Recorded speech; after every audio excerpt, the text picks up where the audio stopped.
Nabi itu. Muhammad.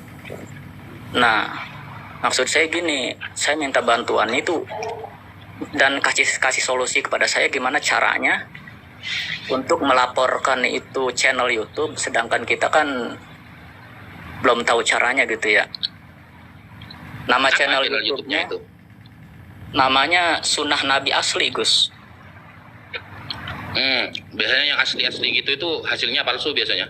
Iya, Gus. Coba tolong ditonton sama teman-teman semua yang ada di sini, dilihat ya, setelah dilihat dilaporkan aja kali, barangkali nanti channel YouTube yang membenetnya gitu ya. Mohon maaf Bro, kalau ditonton kalau dalam YouTube itu algoritmanya semakin naik, ngapain ditonton? Nggak usah Naik itu. ya. Tapi kalau dilaporkan bisa kan, dilaporkan setelah ditonton dilaporkan gitu. Akhina itu punya Tanpa Ragi. Akhina itu hampir sama, itu seperti punyanya si Tanpa Ragi yang sejak semula itu konten YouTube-nya memang menghina baginda Rasulullah. Nah, ketika dia membuat konten kreator itu dengan identitas dia sebagai non muslim, maka kan banyak yang menyerang seperti kita nih, kita counter juga dengan YouTube, Bang Zuma, saya dan lain-lain. Ternyata cara yang terbaik menurut mereka adalah menyamar menjadi serigala berbulu domba. Maka mereka buatlah ala-ala seperti namanya nama Islami, kemudian mereka tuliskan di situ seolah-olah itu punya muslim, tapi sejatinya dia menghina. Itu trik yang mereka lakukan saat ini. Jadi akhirnya jangan ditonton. Nah, maksudnya begini, biar umat Islam itu marah gitu dengan channel itu, lalu melaporkan si pencipta channel itu siapa yang udah dicari polisi, udah dicari polisi Akhina, udah dicari polisi orangnya. Oh, sudah dicari polisi. Udah masuk berita nasional. Nama channelnya Sunnah Nabi Asli itu. Udah dicari dan itu udah viral, udah dicari. Iya. Videonya udah banyak ya di take down juga. Maksud saya seperti itu, biar yang punya channel YouTube-nya dicari sama polisi biar ditangkap begitu. Udah dicari. Kalau belum viral itu belum dicari gitu, belum diurus. Polisi udah nanganin itu, Akang. Sudah. Viralin Akang, aduh. Antum nggak tahu dayang-dayangnya di sini, ngeri-ngeri loh. Baguslah kalau Akang sudah. ya. Ganti yang lain Akang ya. Ini siapa yang baru terima kasih, datang Gus. ya? Terima kasih, Gus. Assalamualaikum. Waalaikumsalam. Waalaikumsalam warahmatullahi wabarakatuh. Tolong di mute dulu ya, yang baru datang. Terima kasih. Tolong Akhina. Jadi Para kali antum Cebi itu Ustadz loh, Cebi dikutuk nanti antum Cebi. Akhina, kalau muncul lagi langsung dislike Akhina. Ustad, Ana ukalimuka bil lughatil arabi annani la ujadiluhum li anna Rasulullah sallallahu alaihi wasallam qad qala lana khatibun nas ala qadri uqulihim. Qad fahimtu wa alimtu anna ilmahum laisa bijayyid wa laisa bihasanin. Walidzalika ma fil faidah law anni jadaltuhum wa takallamtu anil ilmi alladhi yata'allaq bima qad fahimna. Nah, wudu Masyaallah. dzalika. Hakana Ustaz. Baslah. Fahimna. Yakfi. Nah, Siap. Wah, ini cuma Ustaz Malik yang Ana paham bahasa maf'um. Roh Kudus saya ini. Ana fahimna. Kaifahaluk. Apa artinya? Assalamualaikum Pak Agus. Pak Agus Indra. Assalamualaikum. Waalaikumsalam. Silakan langsung ke pertanyaannya aja, Pak. Biar nggak diganggu. Kaifahaluk Pak Agus. Halo. Tatof Pak Agus. Iya. Laila Tof. Halo. Ustadz, saya mau tanya ke Ustadz Wifi. Wafi. Wafi. Grogi saya ya. Aduh. Ustadz, ini ada teman ngajar ya. Wifi itu yang 300.000 per bulan kota itu, Pak. Itu Wifi ya. Iya. Ini Ustadz, ini kan ada teman, bukan teman sih, orang sih. Dia itu ngaji kan, adik saya kan ngaji ke dia gitu, Ustadz. Nah, wanita, dia itu lagi head, tapi disuruh tetap ngaji gitu. Gimana ya Ustadz ya? Menanggapinya gitu. Boleh. Boleh, Ustaz? Dengan niat ngaji boleh, tapi tidak boleh megang. Boleh megang Al-Qur'annya. Tapi kalau niat ngajinya boleh. Kalau nggak salah di mazhab Maliki, kalau niat taklim itu boleh Ustaz Malik ya? Iya. Di Hanafi. Boleh kan Ustadz? yang tidak boleh menambah hafalan dan meneruskan bacaan untuk khatam. Kalau sekedar tahlim masih dibolehkan. Belajar mengajar boleh, tapi nggak boleh pegang. Nggak boleh dipegang itu Al-Qurannya. Tapi untuk datang ke Murojaah ya yang sudah terhafal, yang sudah dihafal murojaah karena terhitung zikrullah. Jadi untuk datang ke musola atau masjid-masjid kecil boleh ya Ustadz? Oh, ke masjid tidak boleh, orang haid duduk di masjid tidak boleh. Kalau musola Ustadz? Musola tidak apa-apa. Oh, musola tidak apa-apa. Terima kasih Ustadz. Ya. Tambahi Ustadz Malik, ditambahi Ustadz. Ya sudah tadi. Cukup. Makasih sama Cebi udah dinaikin. Aduh. Siap. Ya, terima kasih yang udah naikin. Terima kasih banyak semuanya. Sama-sama. Sudah pertanyaannya atau mau nambah? Assalamualaikum. Sudah, terima kasih. Oke, lain kali gabung lagi. Ini anak moderatornya yang galak-galak di sini nih. Ini aku belum nyapa Bunda Ustadz. Bunda Vi belum disapa loh. Assalamualaikum Bundaku. Ya Bunda Vi dari tadi belum disapa. Assalamualaikum Bunda. Assalamualaikum Bunda. Wah Bunda namanya ganti Queen Aisyah. Bunda Vi ngambek gara-gara tadi dibilang noise enggak? Assalamualaikum Bun. Mana Bunda? Assalamualaikum.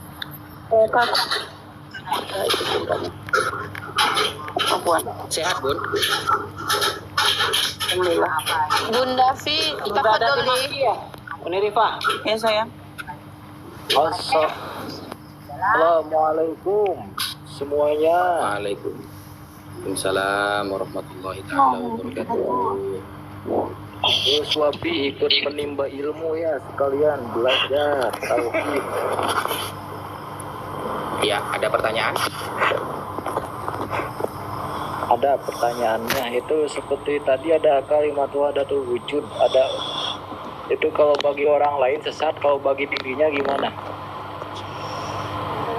Ya, jadi kalau dirinya memang benar-benar sampai kepada ma'rifatullah, benar-benar sampai, itu gak ada masalah sebenarnya. Kalau dia semuanya sudah, dia sudah sangat dekat dengan Allah. Coba kita pikir aja lah. Lebih dekat mana sih umat Rasulullah dengan para sahabat dulu? Sayyidina Umar, Sayyidina Abu Bakar, Sayyidina Uthman, Imam Syafi'i, Imam Ahmad bin Hambal yang terkenal hafal 1 juta hadis tuh. Nah, lebih dekat mana? Kan lebih dekat mereka pasti kan. Jadi kalau memang orang itu benar-benar dekat dengan Allah, justru dia itu akan menyimpan kedekatannya itu dengan Allah. Tidak lalu disampaikan kepada orang gitu. Karena kalau disampaikan kepada orang, apalagi orangnya ini belum sampai kepada ilmu yang berkaitan dengan tasawuf ya. Tasawuf itu sebenarnya simpel-simpel loh teman-teman. Contoh, min alamati ittiba'il hawa al-musara'ah ila nawafilil khairat wa takasul anil qiyami bil wajibat. Termasuk orang yang mengikuti hawa nafsu ketika dalam hal kewajiban males, tapi dalam hal kesunahan dia senang. Yang sunah-sunah senang, yang wajib-wajib males. Nah, kan simpel-simpel seperti itu tasawuf itu. Karena tasawuf adalah ilmun yu'rafu bihi tazkiyatun nafas. Ilmu yang dapat membuat kita itu, hati kita itu bersih. Nah, membuat hati kita itu bersih. Sedangkan dalam kitab Al-Hikam, Imam Ibnu Athaillah As-Sakandari mengatakan, hawa nafsu itu adalah kullu ma yushgiluna an ghairillah. Setiap segala sesuatu yang menyibukkan kita kepada selain Allah itu hawa nafsu. Seperti itu. Jadi kalau kepada dirinya kalau memang benar-benar nyampe ya gak ada masalah. Tapi kalau disampaikan ke orang memang itu bermasalah. Itu nah mungkin ada yang mau ditambahi Ustaz Malik? Oh iya. Itu atas penjelasannya karena banyak sekali ya yang terjadi seperti itu, seperti ke Mansur Al-Halaj, ke Ibnu Kopi, bahkan saya Siti Jenar pun juga ya. Nah, makanya dalam hal ini, entah Ustadz Malik ya, kalau saya Ustadz Malik kurang setuju dengan beberapa statementnya Ustadz Rozi Hashim Ustadz Malik. Itu saya kurang setuju gitu, karena apa ya, masa di depan artis menjelaskan marifat Allah, kan ngawur gitu. Iya. Bukan, kalau antum kurang setuju, kalau anak sangat-sangat tidak setuju. Nah, ini juga pertanyaannya Ustaz Wafi, ketika beliau menjelaskan tentang ruh itu, beliau menjelaskan ruh itu sebagaimana seolah-olah beliau betul-betul mengenal ruh. Padahal kan ketika di dalam mendalilkan, kalau ada yang bertanya kepadamu tentang ruh, maka katakanlah sesungguhnya ruh itu hanya ada pada pengetahuan Robmu gitu. Nah, beliau menjelaskan ruh pada waktu itu melampaui batas nggak sih? Tidak pada Enggak, tempatnya Uni Rifah. Tidak Jadi pada kan tempatnya. ya, ilmu tasawuf ini kan ilmu khos ya, ilmu khusus yang itu tadi kata Sawafi.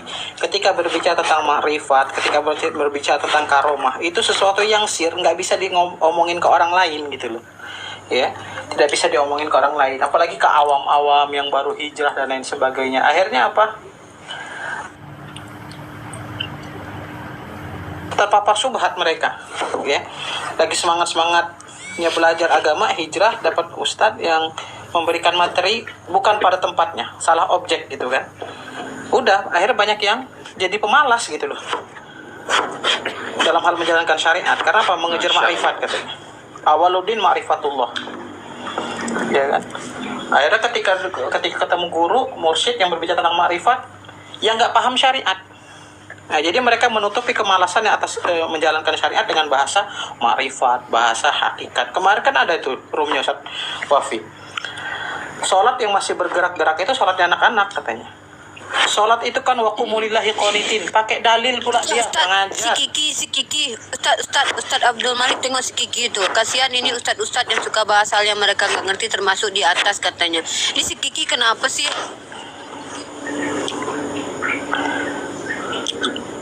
Asem. Lanjut Ustaz Malik. Ya. Jadi enggak, kalau ma'rifat, ada orang bicara ma'rifat tapi dia meremehkan syariat, itu zindik gitu ya. Itu jangan didengar. Kiki Kita termasuk berbicara- zindik nggak, Ustaz? Dia tuh orang genit. Dia orang genit. Kiki, Kiki awas kamu ya. Kamu nggak bisa ngedeketin si Ami. Aku bentengi si Ami. Jangan kau siakan si Ami adikku. Kemarin pas kopdar mesra banget sama dia. Iya, nanti ku masuki si adikku. Jangan sampai kau siahkan adikku Kiki. Awas kau. Kiki mah, kalau Kiki siahaan mah suruh ngaji Quran aja gak bisa dia. Jadi akhirnya apa Ustaz Wafi dibilang di room ma'rifat itu. Jadi sholat yang kita lakukan ini itu ikat sholat itu katanya. Sholat itu kan zikrullah. Cukup kita berdiri tenang, wa qumulillahi qanitin. Astaghfirullahalazim. Nggak cocok nih. Ya. Hati-hati ya ketika Ada kita ini berbicara ma'rifat ini. pertanyaan. Jangan sampai salah mursyid. Pertanyaanku satu lagi, Ustaz. Pertanyaanku satu lagi. Bagaimana membahas masalah ini, Ustaz? Bentar. Bentar, ini tamunya yang di bawah udah clear, udah pertanyaannya udah ditanya dulu dong, Bang Adnal. Udah. Oke, terima kasih Bang Adnal. Jabariyah Qadariyah Ustaz Wafi. Gini, jadi aku kemarin baca buku ilmu kalam itu kan, Ustaz. Jadi penjelasan tentang Qadariyah Jabariyah itu ada Acipau juga di sini nih. Acipau sering berdiskusi tentang free will atau udahlah, antara Jabariyah dan Qadariyah itu. Maklum bukan orang Yunani, ya kan? Jadi gimana itu pemahamannya Ustaz Wafi? Karena bahaya Ustaz, karena kalau kita masuk ke Jabariyah nanti jadi Syiah katanya, terus kalau masuk ke Qadariyah nanti kita, pokoknya dua-duanya itu termasuk termasuk sesat. Lalu bagaimana Ahlus Sunnah wal Jamaah memandang ini Ustaz? Di-mute dulu dong, yang lagi masak, yang lagi ngiris-ngiris di-mute dulu tolong. Oke, kedengeran ya, maaf. Ustaz Wafi, gimana Ustaz Wafi tentang Jabariyah Qadariyah? Assalamualaikum.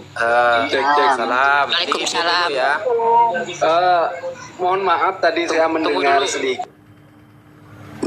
Tunggu dulu Mas Tia ya, Mas Tia tunggu dulu. Saya mau mendengarkan mau menjelaskan sedikit masalah Qadariyah dan Jabariyah.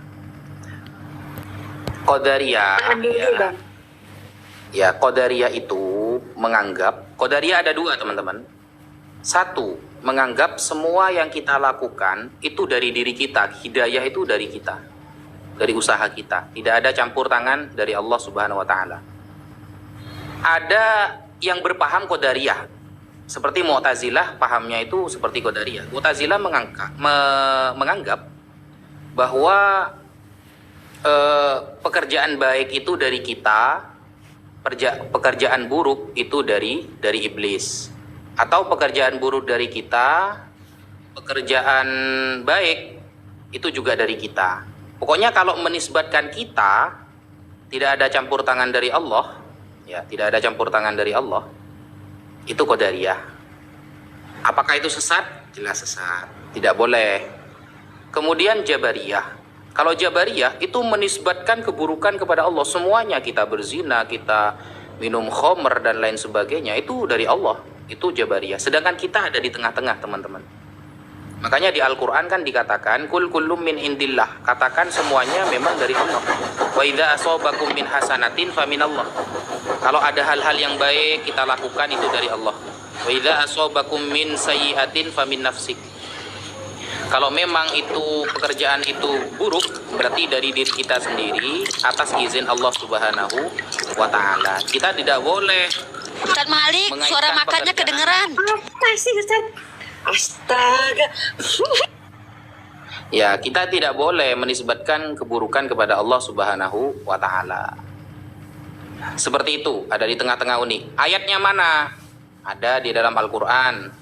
Wa ma ramaita idz ramaita walakinnallaha rama. Wa ma ramaita, tidaklah kamu melempar, idz ramaita, tatkala kamu sedang melempar, walakinnallaha rama, tetapi sesungguhnya Allah lah yang melempar. Jadi kita tetap memiliki ikhtiar, ya. Kita tetap memiliki usaha, meskipun usaha itu mendapatkan izin dari Allah Subhanahu wa taala. Begitu. Coba uji skripsi aku nih. Tolong yang di bawah. Ya, ini kita sedang berbicara cara pandang ahlu sunnah ya terhadap di luar ahlu sunnah. Tolong dewasa dikit. Iya, yang bukan ahlu sunnah minggatlah dari sinilah, ngapain coba ya kan Ustaz? Oke, sekarang gini Ustaz Wafi, kalau saya menjelaskannya begini gimana nih menurut Ustaz? Ya, ini saya coba jabarkan pemahaman Acipau. Acipau lagi nonton ya. Acipau sering berdiskusi dan saya sering menyimak antara Acipau dengan Bang Rijal. Beliau suka membahas tentang free will dan free will dengan determinism inilah, entah salah sebut dah, atau Jabariyah dan Qadariyah. Kalau Acipau tuh bilang begini, kita itu diberikan kehendak oleh Allah, tapi kehendak kita itu senatur kita gitu loh. Contohnya kita berkehendak untuk memilih apapun yang kita mau, tapi senatur manusia. Kita ada orang bertanya gini, katanya kalian berkehendak, emang kalian bisa berkehendak terbang? Kan bukan natur kita terbang, natur kita kan berjalan kaki, maka kita bisa memilih jalan kaki atau naik motor atau naik mobil. Itu maksudnya, bukan berarti kita berkehendak itu kita bisa terbang gitu kan, di luar natur. Nah, itu pemahaman yang disampaikan Acipau. Lalu Acipau pernah dituduh kalau nggak salah itu Jabariyah gitu, karena Acipau dianggap seperti wayang gitu kalau nggak salah gitu ya. Aku pernah dengar gitu Ustaz. Nah, kalau pemahaman Acipau itu gimana Ustaz? Kita ini diberikan kehendak bebas, tapi senatur kita, sebagaimana Allah menjadikan kita manusia, maka kita tidak bisa melakukan hal lebih daripada kemanusiaan kita itu gitu. Gimana tuh? Iya betul, ya seperti itu, betul nih. Sudah mantap itu. Berarti betul Acipau, Masya Allah. Alhamdulillah. Mau nanya Ustadz, boleh ya? Iya. Ya, tadi terkait, sangat menarik tadi saya dengar terkait itu ruh-ruh itu. Hanya Allah yang tahu gitu loh. Saya mau nanya, pandangannya Ustadz Wafi ini terkait tentang ilmu psikologi gimana? Soalnya ada kaitannya tadi yang mbak-mbaknya bilang ruh-ruh itu hanya Allah yang tahu gitu loh. Tapi apa kaitannya psikologi dengan ruh? Loh, tadi mbaknya bilang bahwasanya hanya Allah yang tahu. Bentar. Tapi psikologi itu nggak ada kaitannya dengan ruh. Psikologi itu bentar mas. Saya bentar nanti Anda bahas. Ya nanti tunggu dulu, saya juga belajar. Enggak, Anda bilang psikologi itu membahas tentang ruh sejak mana? Bukan, gini dengar dulu. Anda bilang, kok jadi ya tolong tunjukkan sama saya. ajaran psikologi satu-satu dulu. yang membahas roh, ajaran mana? Psikologi itu membahas karakteristik loh, bukan roh loh. Si dulu Mbak, jangan dipotong dulu. Saya kan nanya. Uni kasih kepada kesempatan Ustadz dulu dia, Robi. Uni. Ini ada kaitannya Biarkan sih. dia menyampaikan dulu. Biarin dulu. Terkait roh. Tadi Mbaknya belum tuntas kayaknya bilangnya hanya Allah yang tahu. Tapi kalau nggak salah ya dalam Quran itu Hai Muhammad, katakanlah pada umatmu hanya Tuhanmu Bukan yang umatmu. tahu tentang ruh. Bukan umat. Hanya sedikit saja gitu. Bukan umat. Benar nggak? Itu kepada orang Yahudi itu. Oh, iya hanya sedikit saja gitu, ya kan? Terus lanjutannya. Yang saya tanyakan pandangan Ustadz Wafi terkait ilmu psikologi gimana Ustadz? Saya Soalnya belajar dalam psikologi. pengantar psikologi itu dipelajari tentang ruh juga. Udah tahu Tunggu dulu saya Ustad, udah pernah Ustad, belajar aku psikologi. Ustad, aku belajar Ustad, aku kan kuliah PAI Ustad, dan aku belajar psikologi umum, psikologi perkembangan, psikologi yang yang tidak biasa aku belajar. Sejak kapan ada psikologi membahas ruh, Bang? Coba tunjukin bab apa? Loh, karena ada pengantarnya Mbak terkait filsafat psikologi. Dia dan lain tunjukkan sebagainya. apa, bab apa, kok filsafat? Kok psikologi lari ke filsafat? Ini Mbak. apa-apaan sih Abang ini? Halo, saya tidak tuntas tadi dijegat sama sampean Mbak.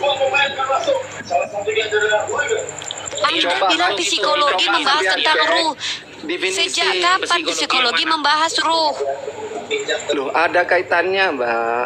Tapi Mbaknya Iya, tunjukkan aja dalilnya. Dalilnya tunjukkan. Jenengan Mbaknya bacanya tadi di buku apa? tadi gini, Mbaknya itu nggak tuntas bilangnya terkait ruh. Oh iya, itu saya sudah tahu. Iya, saya sudah tahu. Bener kan? Anda Ya. maksudnya Mas Tia Pojur, Bukan- Mas Tia bukan- Pojur mengatakan bukan ilmu kemudian- psikologi. Tunggu dulu. Mas Tia Pojur tadi kan mengatakan di dalam ilmu psikologi itu ada membahas ruh. Itu di buku apa, referensinya apa? Coba disampaikan Mas Tia Pojur. Monggo. Biar gak berkepanjangan gitu loh. Coba disampaikan. Monggo dibuka mute-nya Mas Tia Pojur. Itu ada bab ruhnya itu di psikologi yang mana itu? Buku apa? Siapa yang menyampaikan? Terus referensinya apa waktu menyampaikan seperti itu? Kita akan sama-sama belajar juga di sini. Saya tidak pernah belajar soalnya psikologi. Monggo.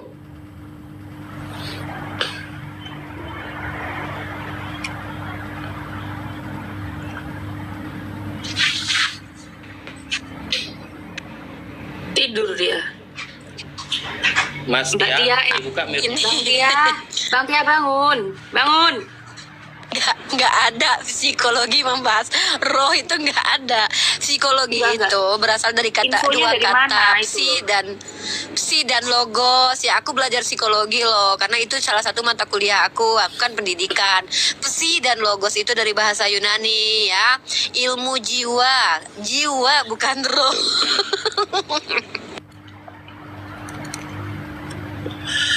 Waduh, saya turunkan dulu ya.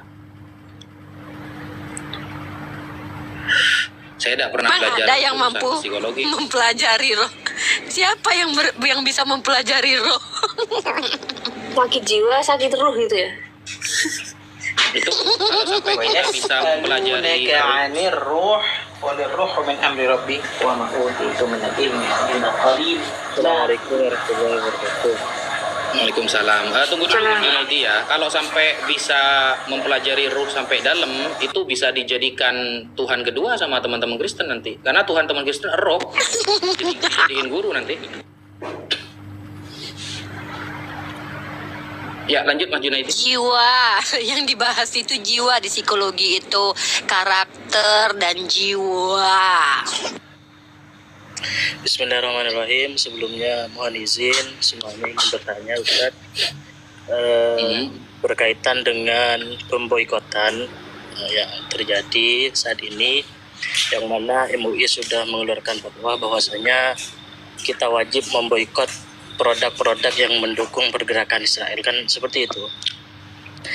Lalu pertanyaannya Ustadz, bagaimana hukumnya jika ada salah satu toko yang mana toko itu nyetok barang-barang itu seperti beberapa produk yang direkomendasikan untuk diboikot itu sudah ready stock sejak lama semisalkan Ustadz.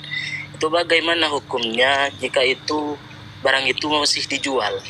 Karena pemboikotan ini hukum pemboikotan ini baru kemarin yang dikeluarkan oleh MUI, sedangkan produk-produk itu masih tersedia banyak di toko kan seperti itu.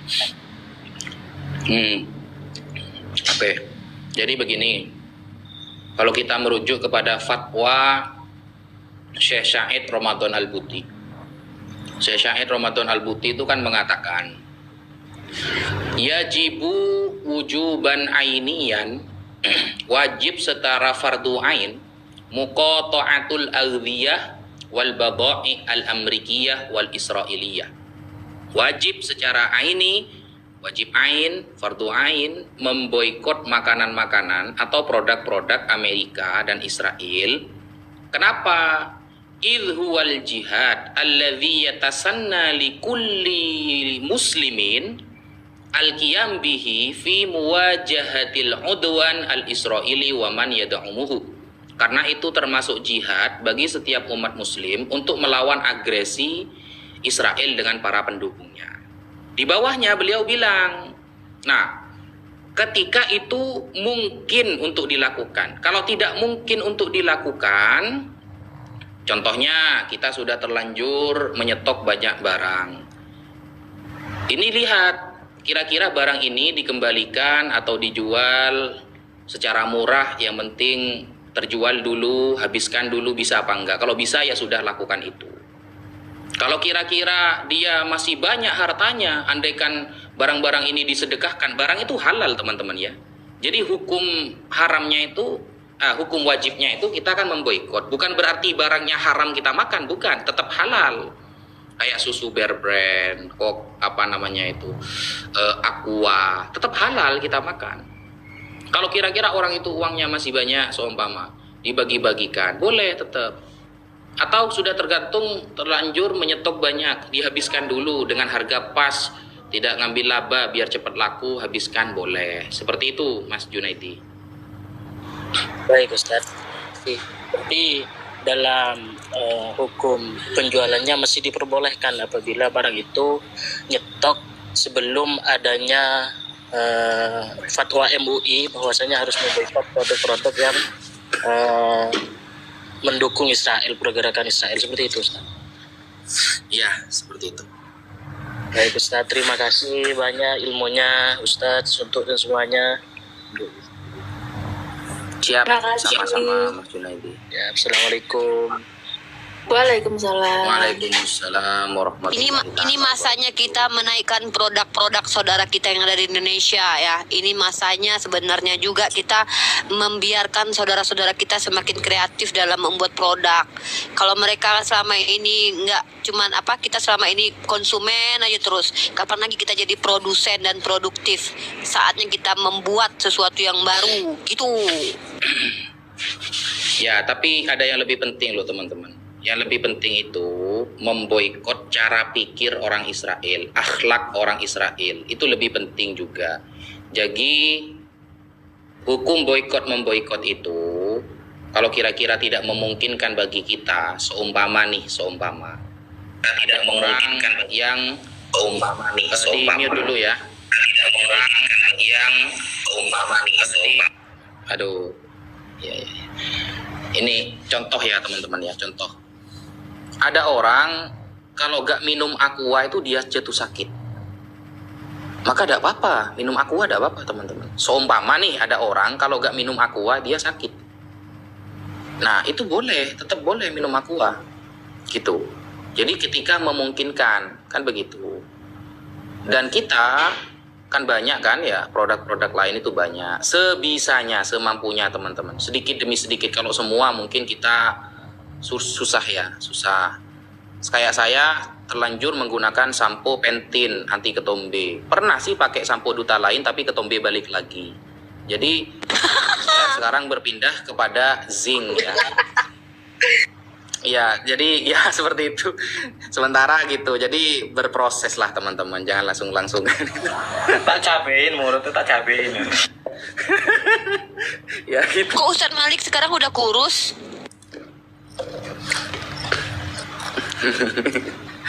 Itu Dia mau mirip ya Allah. Jadi yang lebih penting itu memboikot cara akhlak Bunda Vi, Cara Bunda akhlak. Vi suruh tanya tuh. orang Israel. Siapa? Ntar Bunda. Bunda Vi mau tanya, silakan. Ya mari Bunda. Ya gimana Bunda? Bunda nggak nanya kok. Oh enggak ya. Saya lanjutkan dulu ya.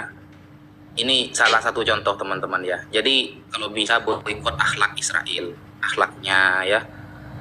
Contoh, Rasulullah kan sudah pernah bersabda begini, Inni la akhsha alaikum an tusyriku ba'di. Aku tidak khawatir umat Islam ini akan syirik berjamaah setelah aku mati. Jadi kalau ada orang yang mudah mensyirik-syirikkan, mudah memurtad-murtadkan, nah itu sudah gabrul ya, salah.